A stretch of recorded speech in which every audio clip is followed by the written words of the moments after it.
bring you Edo News today. You're welcome. First, the headlines. DSS arrests suspects linked to killing of 16 travelers in Edo. APC warns of plot to destabilize Edo ahead of tribunal judgment. Fake judgment leak shakes Edo tribunal as PDP, APC trade accusations. Okpebholo's decisive response to Uromi killings earns nationwide praise. Okpebholo pledges to elevate governance and development in Edo State. The details. The Department of State Services (DSS) has arrested 2 key suspects linked to the brutal killing of 16 Nigerians of northern extraction in Uromi, Esan Northeast local government area of Edo State last week. According to a statement by the Chief Press Secretary to the Governor Monday Okpebholo, Fred Ihua, the suspects were apprehended in Uromi following credible intelligence. Security operatives are now intensifying efforts to track down other individuals connected to the attack. Following their arrest, the suspects were immediately transferred to Abuja for further interrogation and prosecution, as directed by the Inspector General of Police. In addition, 14 other suspects arrested in connection with the crime have also been moved to the force headquarters for ongoing investigations. Also, discussions between the Edo and Kano state governments are underway to determine appropriate compensation for the families of the victims. Governor Okpebholo had previously assured the bereaved families of support during his visit to Kano. However, officials have yet to confirm whether the compensation will be financial or take another form. In Uromi, fear has gripped the local community as residents reportedly flee their homes to avoid being caught in the ongoing security crackdown.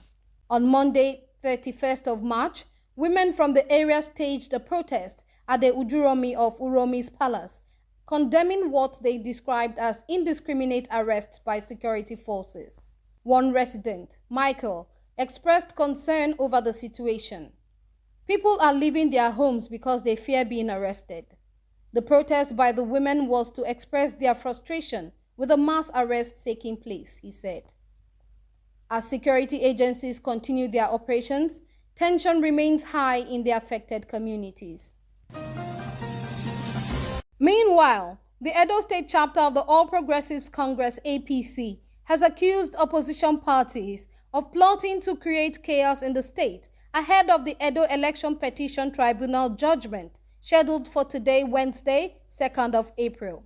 Addressing journalists in Abuja, APC chairman Jarrett Tenebe alleged that certain opposition figures were deliberately attempting to instigate a crisis to force President Bola Tinubu into declaring a state of emergency in Edo.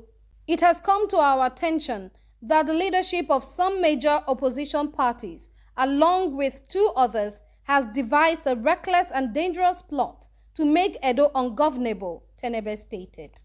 According to him, the alleged masterminds of the plan are acting out of fear that they will lose their case at the tribunal.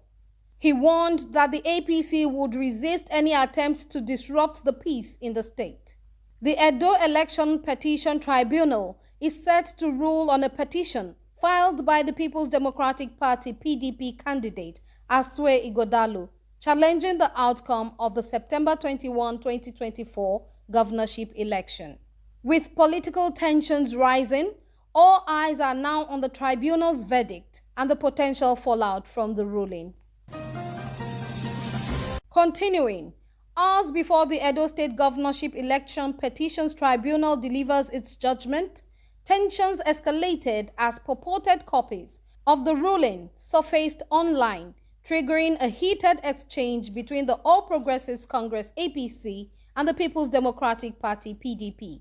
Both parties dismissed the leaked judgment as fake, but accused each other of orchestrating the leak to manipulate public perception. APC's publicity director, Bala Ibrahim, alleged that the PDP was behind the leak, knowing that they would lose the case. The PDP must be held responsible for even knowing how judgments move before they are officially released. They are afraid that investigations will reveal them, Ibrahim claimed. However, PDP Deputy National Youth Leader Timothy Osadolo, fired back, accusing the APC of using the leak to test public reaction before the real verdict. He warned President Bola Tinubu against interfering in the judiciary's independence, saying the whole world is watching. Let justice be served so Nigeria can remain united. The tribunal is set to rule on the petition filed by the PDP and its governorship candidate, Asue Ighodalo, seeking to nullify APC's Monday Okpebholo's victory in the September 21, 2024 election. The PDP has alleged widespread electoral malpractice, including overvoting and irregular collation of results. INEC, which declared Okpebholo the winner with 291,667 votes against Ighodalo's 247,655, has not defended its own results before the tribunal, further fueling speculations. While the PDP presented 19 witnesses and 154 BVAS machines as evidence, the APC fielded only 4 witnesses and INEC called none. With tensions running high, today's judgment could have major political ramifications for Edo State and beyond. Furthermore, following the brutal killings of 16 northern travelers in Uromi, Edo State, Governor Monday Okpebholo has been lauded across political divides for his swift and decisive handling of the situation. Okpebholo's actions, including condemning the violence, visiting the scene, and ensuring the arrest of perpetrators, have helped to restore normalcy to the region. Legal practitioner and PDP chieftain, Barrister Jefferson Owogiren, praised the governor's response, saying it was a sign of strength and strategic leadership. Apology is not a sign of weakness. It's the ultimate sign of strength, he noted. Gimba Kakanda, Senior Special Assistant to the President, also commended Okpebholo's well-articulated and decisive response, expressing confidence in the leadership of the state government and its commitment to justice. Former Chief Press Secretary to Governor Obaseki, John Mayaki, further emphasized that Okpebholo's actions extended beyond condemnation. He visited key stakeholders, including the bereaved families and Kano State government, and established a committee to support the victims' families. The governor also made an apology to Kano State, speaking in Hausa to demonstrate empathy and unity.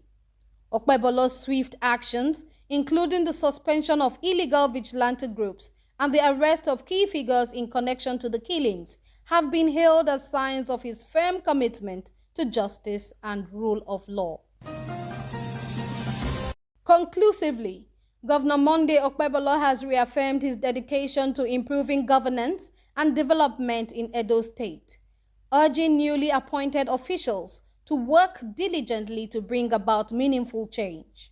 During the inauguration of several new commissions, including the Commission for Persons with Disabilities and the Edo State University Governing Council, Okpebholo emphasized the importance of effective governance and innovation in driving the state's progress. The newly sworn-in officials expressed their commitment to Okpebholo's vision, pledging to work towards achieving tangible results in their respective sectors as they begin their tenure.